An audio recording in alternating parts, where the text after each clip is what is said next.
What's up, breadwinners? Welcome back to the channel. Today we're diving into money habits keeping you poor. I'm super excited to share my reactions and unpack these financial traps with you. So stick around as we break down each habit and explore ways to avoid them. Let's roll. I have spent the last decade of my life immersing myself in the field of finance and money. Come on, a decade? She doesn't look one day older than 22. Through a degree in finance, a qualification in accounting, and then a career in investment banking. And one of the most life-changing skills I have learned through it all is how to handle my own finances, recognize my bad money habits, and break free from them. So in this video, I'm going to share with you 9 of the most common bad money habits that hold people back and tips on how to break out of them. Number 1, paying yourself last. I first heard of this in the book Rich Dad, Poor Dad by Robert Kiyosaki, and it's one of the Good old Mr. Silver.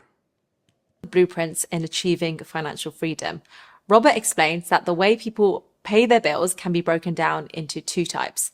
The first way is the poor people's habit, and that is through paying yourself last. So as soon as your paycheck comes in, you then pay your rent, your phone bill, your subscriptions, you fund your social plans, and then you'll save whatever's left over, if there is even any money left to save. The second method he talks about is the rich people's habit, and they do the complete opposite. They pay themselves first, and that is what you want to do. Take 10% minimum and put that into your savings account. With the inflation these days, I'm not so sure that people have 10%. Maybe 5 or under 5. But hey, just put away something. Minute you get paid. Treat it like paying a bill. This is so important, and by doing this, you're guaranteeing that that money will be saved and won't just slip through your fingers through spending. A lot of people are probably thinking, there is no way I can do this. I live paycheck to paycheck. But the surprising thing is when you take that 10% and put it away, your mind will think of ways and structure your spending and structure your finances to last for the whole month, and you won't even realize that you're saving in the background. People don't realize how much they're spending on paying the bills, buying something new, going on that weekend away, and then they save whatever's left. But that is the backwards mentality. The key is to pay yourself first instead of making other people richer by buying their things before you pay yourself. The second bad money habit is getting comfortable with bad debt. It seems that debt these days is actually the norm. People are using debt to buy the smallest of things, to buy presents, to buy clothes. I have a straight rule. That is, unless I can afford to pay for that thing outright in cash, I shouldn't be buying it with any form of debt. Remember, credit card companies want you to be... I mean, things are so bad that people are actually buying groceries with their credit cards. And hey, that's the way it is. Food prices are through the roof. Bad with your finances because that's how they make money from this. The average credit card interest rate is 22%, which cancels all kind of benefits and rewards these credit card companies are providing if you're not able. Do you think there should be a cap on credit card rates? I mean, 22 is crazy high.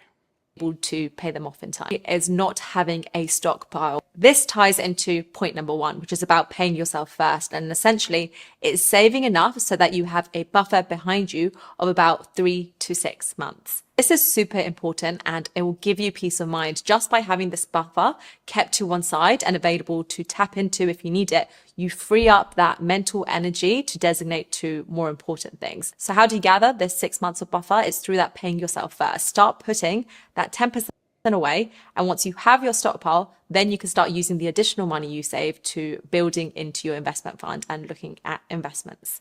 Number 4. And I don't really think people do this. I mean, plenty of people around me, when we get into talking finances, not too many are actually putting anything aside. Not many have a buffer, but it's mainly because the wages are low, and inflation is really eating away at their buying power. So with less buying power, it's harder to put away anything. That's basically why you need to start looking at other income sources, building yourself a business on the side or something like that. 4 is not knowing your income or expenses properly. Until you know what your starting point is, how do you know where you want to be? There's something called lifestyle inflation, and that is your spending will rise as your income rises. The more money you make, the more you spend. And it's a cycle. Make more money, buy a bigger house, buy a nicer car, spend more, make more. And it's crazy how normal this is, but it is a recipe for disaster. That's actually the cycle that got me interested in finances, because at a really early age, I started making decent amount of money, but then again I was spending a lot.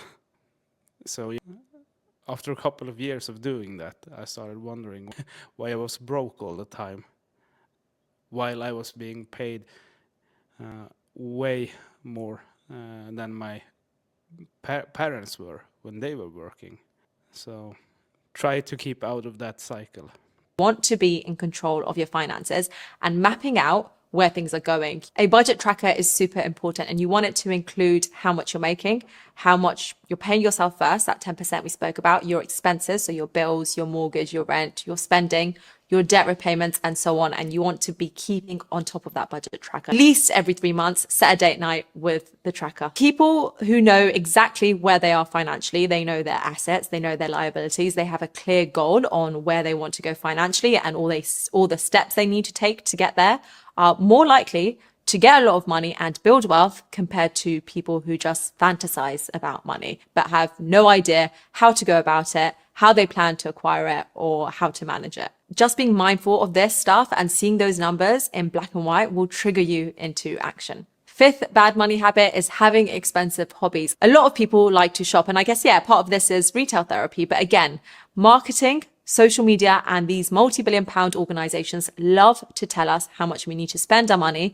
and spend our cash instead of keeping and investing it. Next up, we have focusing purely on saving. If you want to improve your financial position, you can firstly save more of your existing income, or you can make more money and create more income streams. And the ideal combination is a mixture of both. You can't build wealth if you're making more money and spending it all, but you also can't if you're just focusing on the saving side, because there is a cap to how much you can save. Using those cashback sites will only get you so far. So to truly build wealth, you have to think of both sides of the equation, both how you will save a larger percentage of your income, but also how you will make more money. Saving money side has a cap.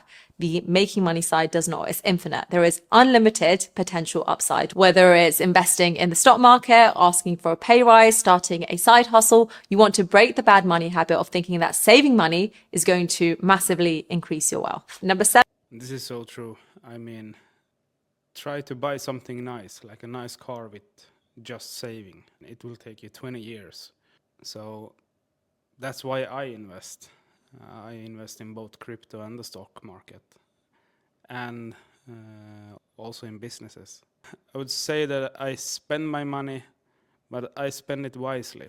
7, paying too much in taxes. Taxes are going to be the single biggest expense in your life. Whilst everyone has to pay tax, a lot of people just pay it without considering how you can legally reduce your bill. Legally is the key word here. The wealthy, they have knowledge of illegal corporate structures that come with tax advantages. They hire tax advisors that help them minimize their tax bill. So if you want to get one step ahead, one of the best ways to increase your wealth is through understanding tax rules in a way that stack up in your favor. For example, investing through an ISA or a Roth IRA, which is an investment account that shelters your dividend and profit from taxes, or operating under a business instead of an individual if you're a solopreneur. All of this stuff is absolutely legal. And if you are someone who disagrees with this and prefers to pay more taxes, regardless of whether or not you can reduce it legally, then it doesn't hurt to understand the tax rules and reduce that tax bill so that you can instead use the money to give back to things that directly align with your values instead of letting someone else decide where that money should be going. If you want me to make a video on tax, I was planning to. I already have a summary on what I want to include, but I have been a bit skeptical about whether to release this. It's a topic that can go either way. So let me know in the comments below if you want to see that. Number 8, waiting too long to invest. When you start having savings, you have that stockpile, that buffer that we spoke about. Then you want to start looking at investing that money so that your money starts working for you, and you want to diversify those investments so you can weather different situations that come around in life. But you want to avoid leaving that money in a bank account, because inflation is a thing, and it means that you're essentially losing money every year. So I have a mixture of safe investments, of riskier investments that I'm willing to lose as well. Start looking at different investment strategies once you've saved up enough. Don't leave any additional money more than you need to in a bank account. I have another video on what you can be doing with your money in times like the current recession, and I'll link that here for you as well. There's always going to be reasons why you can't invest, because you don't have time, you don't have enough money, you don't know where to start. But the longer you put off investing, the harder you will have to work to get that same level of financial freedom as someone who starts investing earlier. It may just be finding the right person or the right tools that help you resonate with your finances in a way that most appeals to you, whether that's through an employee perspective, an entrepreneur perspective, someone who is a less of a risk taker, someone who is more of a risk taker. But there will be someone who kind of matches your investing style more closely.